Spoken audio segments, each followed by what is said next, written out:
Well, this weekend, the Alamodome will play host to football once again. That's a lovely sound. Now, KENS 5 was able to get an early entrance into the building to kind of show you what the atmosphere is going to look like.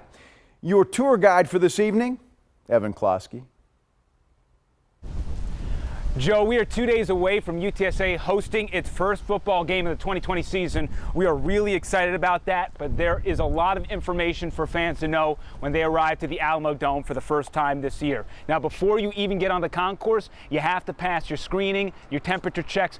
Once all of that is good, we can then focus on our tickets. If you don't have your tickets right now, you can head over to the box office, but it is highly encouraged this year to please buy before you get to the dome. Now, something new is once you get to the dome, there will be a gate number on your seat. You will have to enter through that gate, no exceptions. Now, once you walk in, and I cannot stress this enough, you have to wear your mask the entire time inside the dome. No exceptions. Even if you're socially distant, mask has to be on. Now, there are roughly 350 hand sanitizing stations, wipes, so you should be able to stay clean the entire time. Plus, if you want to get concessions, the only time you can take off masks, you know exactly where you need to stand throughout.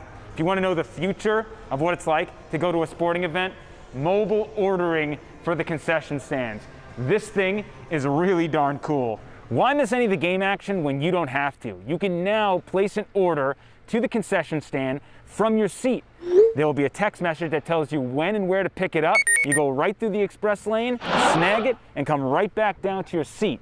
Now, speaking of seats, stadium capacity is capped around 17% or roughly 11,000 fans in the stands. So if you think you're going to start moving around finding better seats, don't. Because these blockers will remind you to keep your distance. You have assigned seating, please stick to it.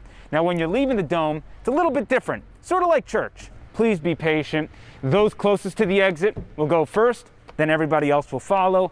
Maintaining that distance is still of the utmost importance. So knowing as much as you can before you show up to the dome on Saturday is pivotal. And once you leave, hopefully a UTSA victory, you can take these puppies off once you are socially distant from the crowd. From the Alamodome, Evan Klosky, KENS 5 Sports.